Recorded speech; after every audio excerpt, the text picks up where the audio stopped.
en mi clamor, de mi Señor.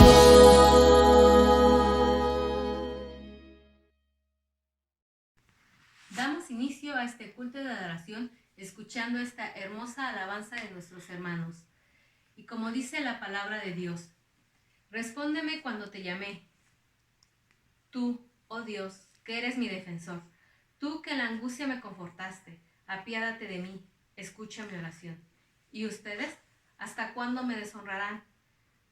Amarán lo vano y desearán lo falso. Sepan que el Señor enaltece al que es fiel. El Señor me escucha cuando lo llamo. Tiemblen y no pequen más. Mediten en su lecho y guarden silencio. Ofrezcan sacrificios justos y confíen al Señor. Muchos dicen, ¿quién nos mostrará el bien? Extiende sobre nosotros la luz de tu rostro, Señor. Tú has alegrado mi corazón, más que cuando abunda el trigo y el mosto.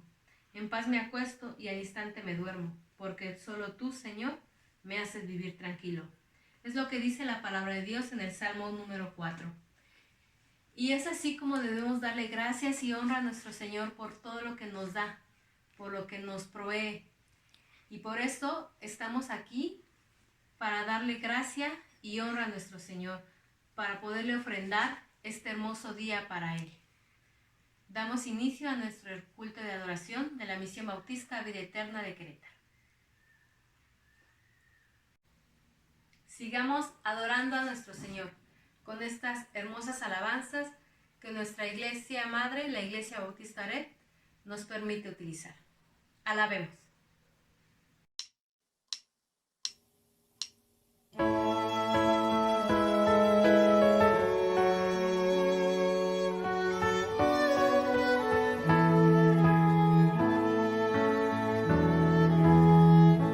Cuando puedo contemplar la inmensidad y la hermosura de las cosas que me das, quiero hasta ti llegar, mi buen Señor, en una canción de gratitud. Siento que renace dentro de mí la confianza en el porvenir. Hoy creo en ti, eres la razón de mi existir. Mira, cuando escuché tu voz que me llamó.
Jesús la razón de cantar, es Jesús la razón de vivir, es Jesús la razón de encender una luz y anunciarle al mundo su paz, es Jesús la razón de entregar un abrazo y sincera amistad, una mano de ayuda a quien anda sin luz y la vida de Cristo Jesús. Él es Dios con nosotros, es fuente de amor y es camino a la salvación. Es el Verbo hecho carne, la luz verdadera del reino de gracia y verdad. Es la estrella en el cielo y su luz nos guiará hasta el niño Jesús. Él es la razón de la Navidad. Él es la razón de la Navidad. Es Jesús la razón de cantar, de alegrarnos y de celebrar, de reunirnos aquí en un mismo sentir, de entregarle nuestro corazón. Es Jesús la razón de vivir, de abrazarnos y de compartir, de contarnos la historia del niño en Belén, cuya gloria brillaba cual rey. Él es Dios con nosotros, es fuente de amor y es camino a la salvación. Es el Verbo hecho carne, la luz verdadera del reino de gracia y verdad. Es la estrella en el cielo y su luz nos guiará hasta el niño Jesús. Él es la razón de la Navidad. Él es la razón de la Navidad. Él es Dios con nosotros, es fuente de amor y es camino a la salvación. Es el Verbo hecho carne, la luz verdadera, repleto de gracia y verdad. Es la estrella en el cielo y su luz nos guiará hasta el niño Jesús.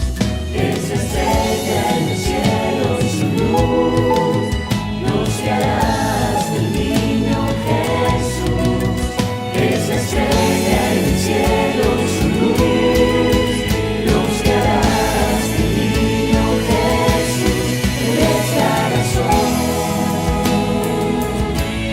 de la Navidad. Él es la razón de la Navidad.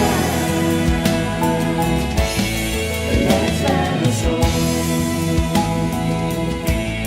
de la Navidad.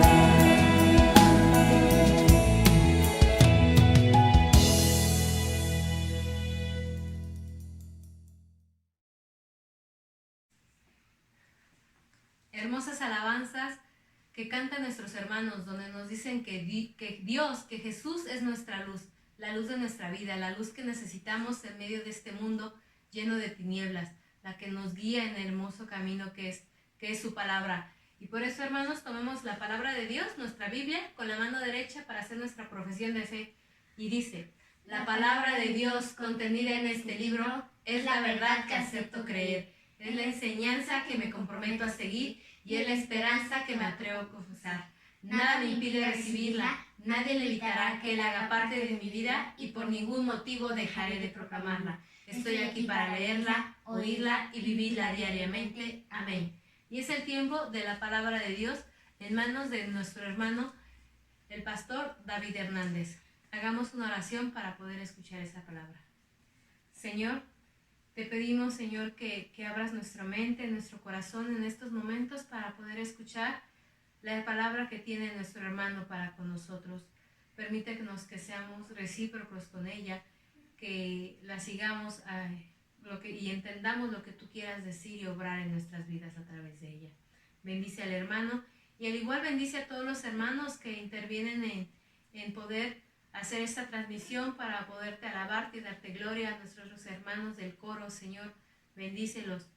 Todo esto te lo pedimos en manos de nuestro Señor Jesucristo. Amén.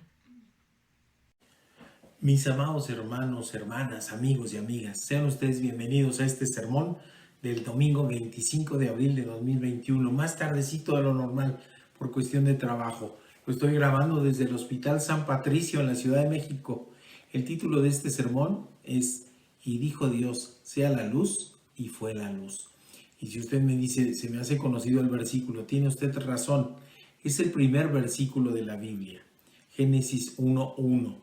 Sin embargo, seguimos con la serie de predicaciones sobre el Sermón del Monte. De hecho, nuestro texto base no es ese. Después explicaré por qué titulo así el sermón. Nuestro texto base es Mateo 5, 14, 16.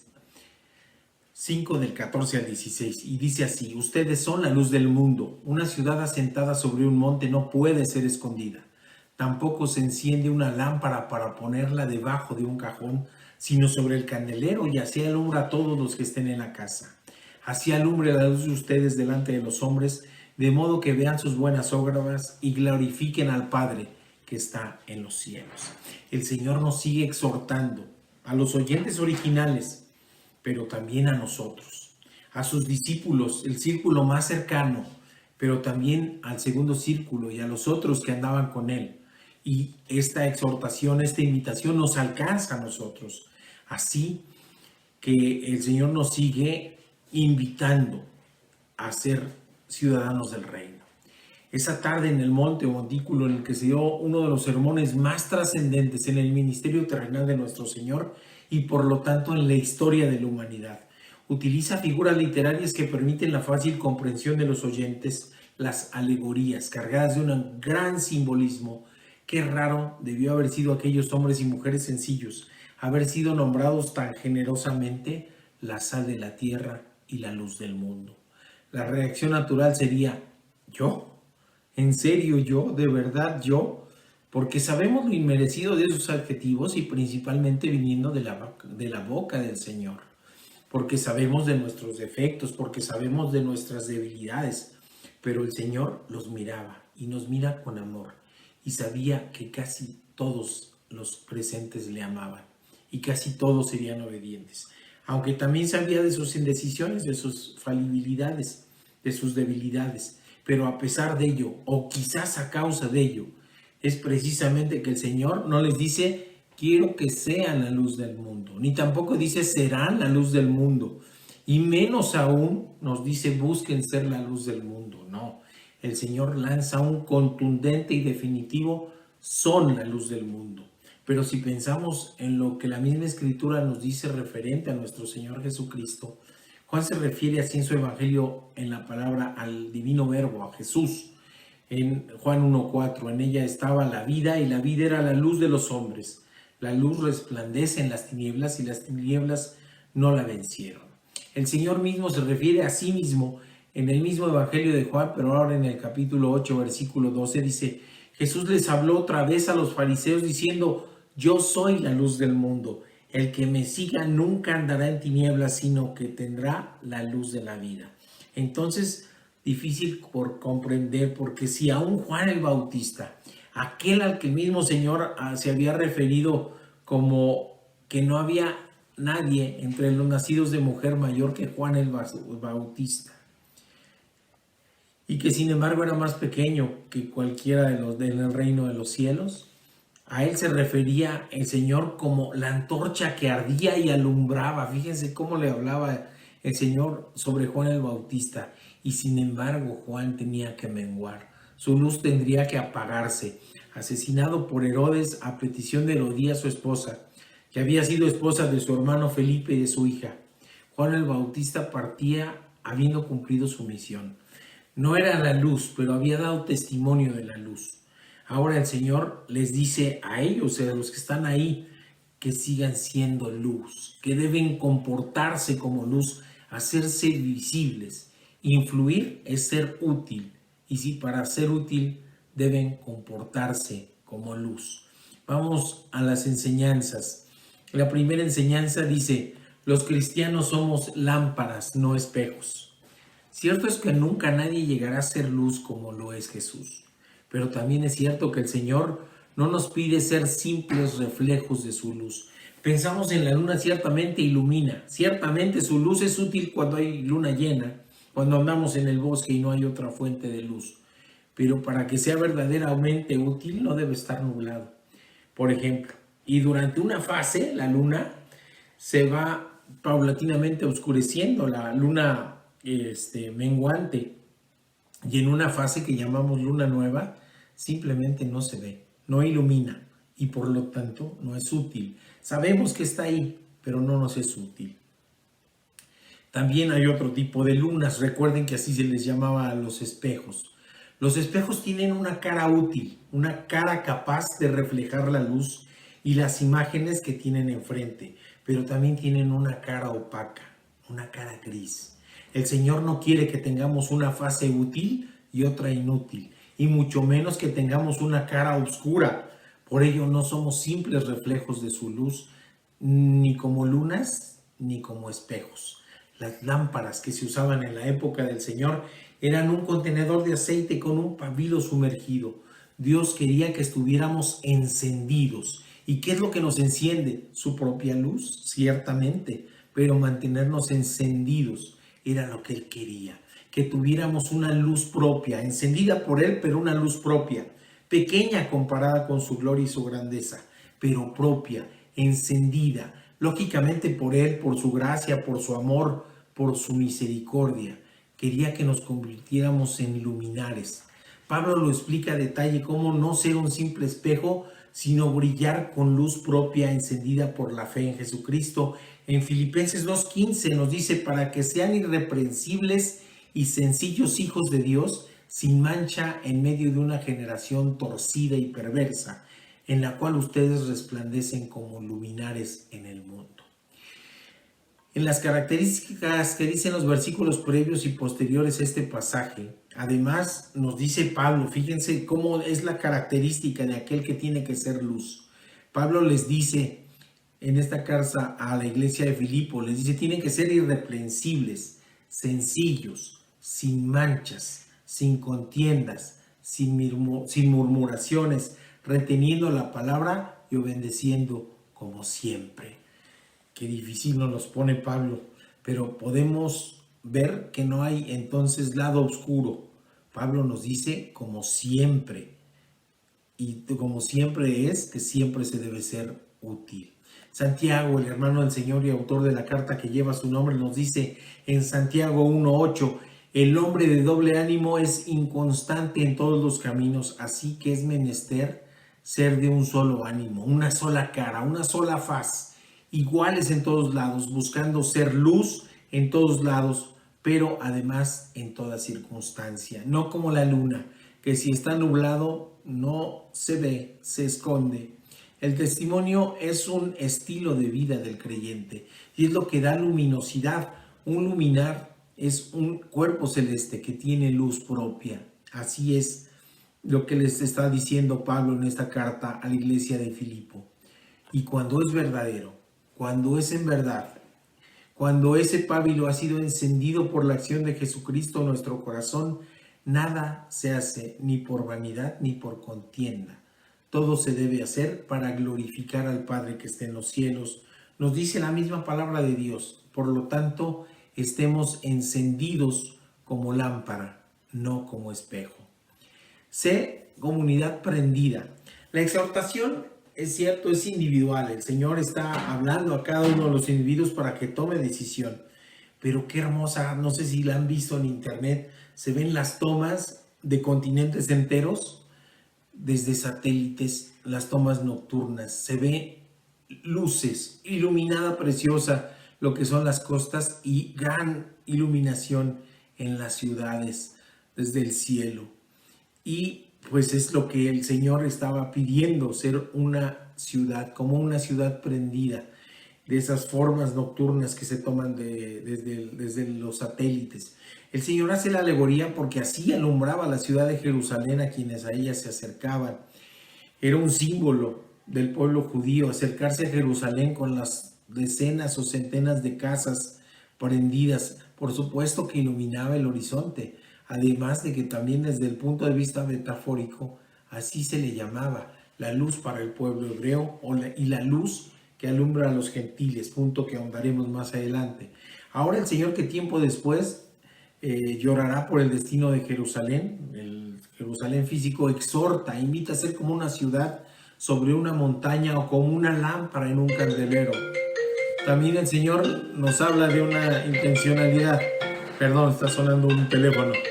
Cuando se prende una lámpara es algo que con intención, por ello el texto dice en el versículo 15, tampoco se enciende una lámpara y nos pone el ejemplo del almud. El almud es una vasija grande de aproximadamente 8 litros de capacidad que podría cubrir completamente una lámpara y no dejar que la luz que desprendiera alumbrara. Tapar una lámpara encendida tenía una intencionalidad, una razón. Encender una lámpara tiene una intención. Tapar una lámpara encendida también tiene una intención. Que esa lámpara no alumbre y que las tinieblas y la oscuridad prevalezcan. Usted, hermano, hermana, ¿conoce a alguien que intencionalmente quiera tapar la luz del Evangelio? ¿Será porque ama más la oscuridad? ¿Y qué tendríamos que hacer? ¿Condenarlo? ¿Rechazarlo? ¿Agredirlo? ¿O dejarnos agredir? Lo que tendríamos que hacer es entonces saber y conocer que es una persona necesitada de Dios.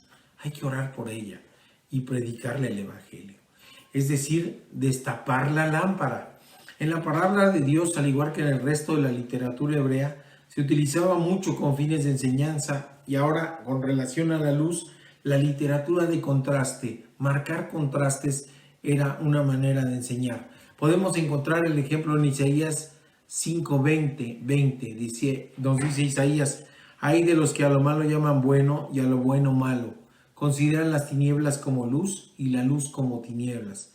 Consideran lo amargo como dulce y lo dulce como amargo. Nuestro Señor Jesucristo llama a ser luz. Es importante saber que la luz de una ciudad es la suma de muchas luces que individualmente alumbran poco a su entorno inmediato nada más, pero sumadas generan una gran luminosidad. Si un cristiano tiene que ser lámpara, una congregación, mis hermanos, debe ser una ciudad que alumbra su entorno y que tiene que ser encendida por el amor de Cristo. Su piedad y su misericordia deben ser lo que encienda el corazón de cada persona. Los judíos, les decía yo, nombraban a Jerusalén una luz para los gentiles, pero no era algo lindo, en realidad era un concepto de exclusión. El pueblo judío se consideraba a sí mismo salvo y a los gentiles extraviados y excluidos de la salvación. Así que nuestro Señor eleva el estándar, Lo que pide es ser la luz del mundo, es decir, una luz para todos, así judíos como gentiles, nos diría Pablo años después. Ahora podríamos decir, en lugar de judíos y gentiles, para cristianos y no cristianos. ¿Y qué dirían?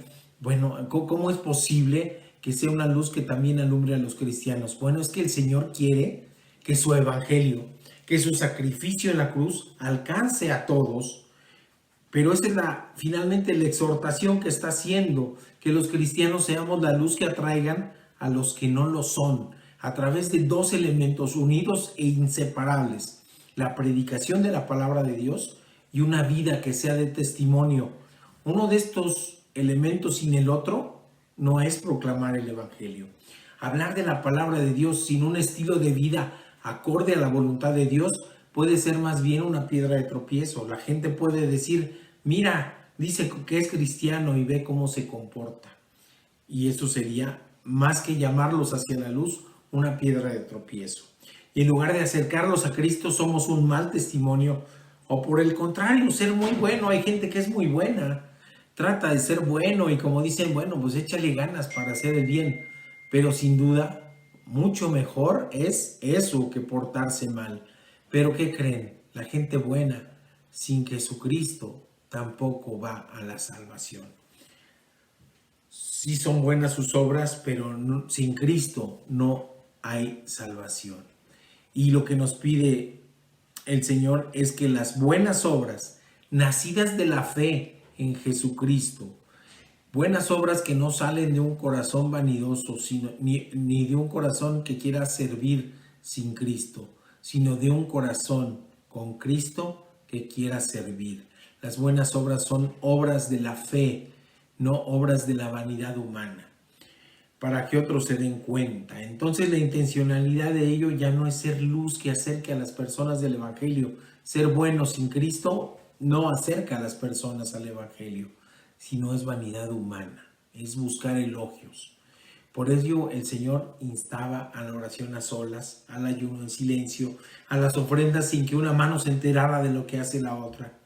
Recuerdo yo, ya acá tengo enfrente a mis nietas que las quiero mucho, ¿verdad? Una película que veíamos cuando eran pequeñitas, ahora están muy grandotas, que se llama, recuerdo esa película, Ralph el Demoledor, no sé si ya la vieron, pero al final parece que ya no hay remedio para la pequeña Vanélope. Está atrapada, no puede salir del videojuego en donde vive. No puede escapar y es un videojuego de carreras. El villano es mitad insecto, ya para esa parte de la película, mitad insecto y mitad persona. Y ocurre una explosión de menta con refresco de cola, no voy a decir marcas. Y la luz que despide era tan intensa que no hay quien se resistiera a ir hacia la luz. Así el villano, aun cuando quiere eliminar a la pequeña niña, a Vanélope, no puede resistirse a ir hacia la luz. Deja de hacer el mal porque la luz le atrapa su voluntad y tiene una necesidad inaplazable de ir a la luz. Así me imagino que quiere Jesús que sean sus discípulos, los de entonces y los de ahora. Una luz que sea atrayente, que alumbre, que las personas deseen ir hacia la luz, acercarse a la luz, vivir en la luz y no en las tinieblas y finalmente convertirse en luz. Si no la han visto, está buena, se van a divertir. No les digo el final para no spoilerla para los que no la vieron, y los que la vieron y la disfrutaron hace años, vuélvanla a ver y acuérdense de esa luz irresistible. Esa luz es Cristo, para que nos alejemos del mal y nos acerquemos a Él. La segunda enseñanza, que las obras glorifiquen a Dios. El nombre del sermón es literalmente el texto del primer versículo de la Biblia, Génesis 1:1. Y Dios dijo, sea la luz, y fue la luz. Es la palabra de Dios, el verbo divino. Él mismo inició la creación del universo, dando con su poder una orden de creación, y así de la nada, con su poder creativo, nace la luz como su primera obra. Ahora encarnado, con el mismo poder y su misma palabra, repite la misma orden. Son esa luz. Y se creará un nuevo pueblo incluyente, en donde todos tienen cabida, no importando el origen étnico, el nivel social y económico, en igualdad de mujeres, raza, labor, no importa en qué trabaje. Publicanos, hizo milagros hasta para los soldados romanos. Es más, ya habrá quien se escandaliza al escucharlo, ni siquiera le importa al Señor la condición moral de las personas para que se puedan acercar con Él. ¿Y cómo está eso? Porque hay quien piensa que para acercarse a Dios se tiene que estar limpio. Es el Señor el que limpia. Por eso Él dice, vine precisamente por los pecadores para sacarlos de las tinieblas. Decía, no son los sanos los que necesitan médicos, sino los enfermos, para sacarlos de las tinieblas y llevarlos a la luz de ese pueblo.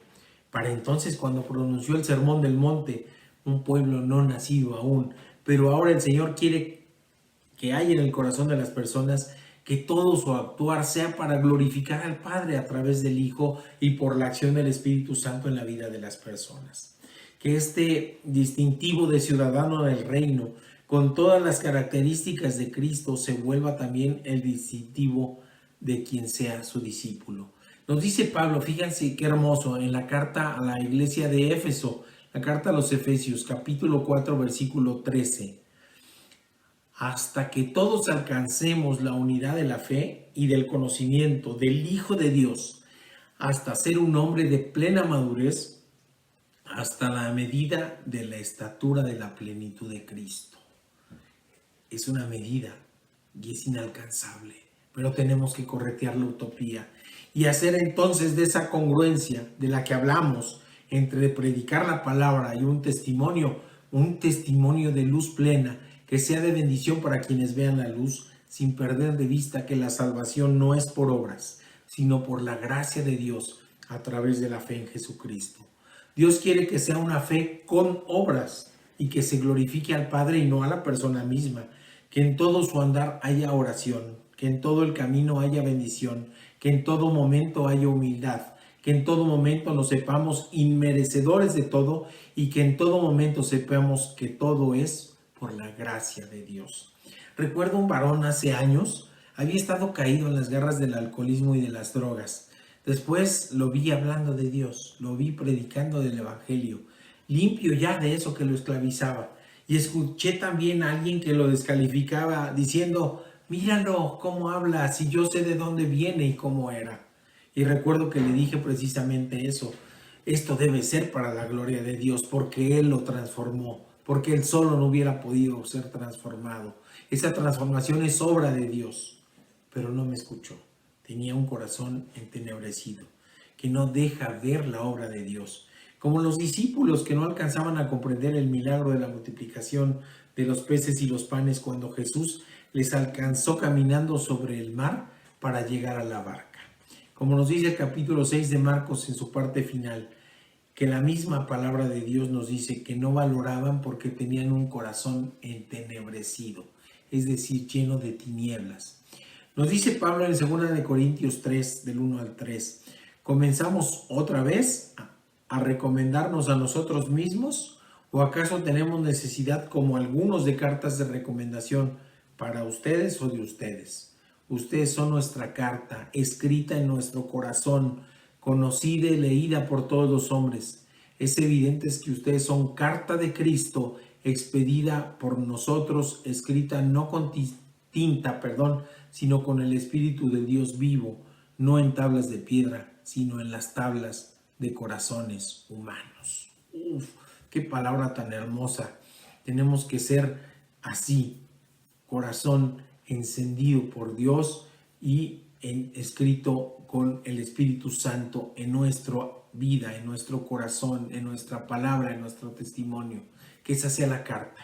Que la gente glorifique a Dios a través del buen testimonio y la proclamación de la palabra. Que la gente vea la acción transformadora de Dios en tu vida y al decir sabía cómo era y mira cómo es ahora, la gloria sea para Dios. Tenemos entonces un desafío. Si se es luz, obedezcamos al Creador como lo hizo la luz cuando el primer versículo de Génesis nos dice, cuando la creación del universo. Eres luz, nos dice el Señor, pues entonces obedezcamos al Creador. Jesús, por quien todo fue hecho, nos dice la carta a los Hebreos. Así como la luz obedeció a su palabra, del mismo modo, seamos luz. Permitamos que Jesús sea en nuestra vida, como se llamaba la empresa paraestatal. ¿Sí se acuerdan de Luz y Fuerza del Centro? Bueno, que Jesús sea nuestra luz y nuestra fuerza en el centro, pero en el centro de nuestros corazones.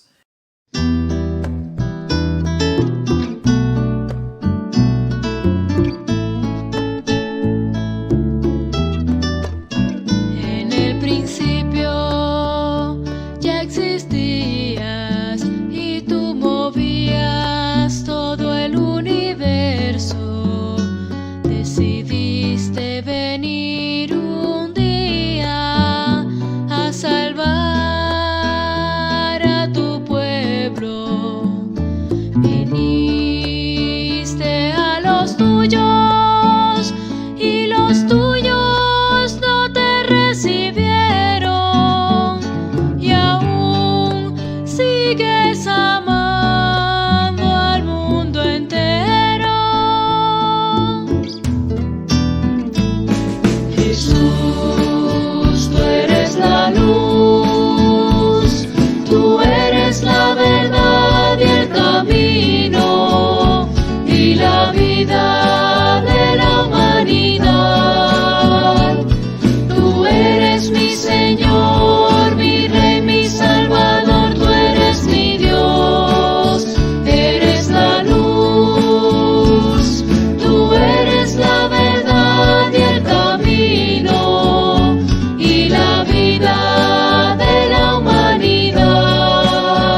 Y así, hermanos, damos por concluido el culto de alabanza y adoración a nuestro Señor Jesucristo, de la Misión Bautista Vida Eterna de Querétaro. Seamos luz en este mundo de tinieblas, prediquemos nuestro Evangelio que nos dio nuestro Señor Jesucristo. Y nos despedimos con nuestro texto lema que dice: estamos seguros de esto, en medio de toda aflicción, somos más que vencedores por medio de Jesucristo quien nos amó. Dios les bendiga.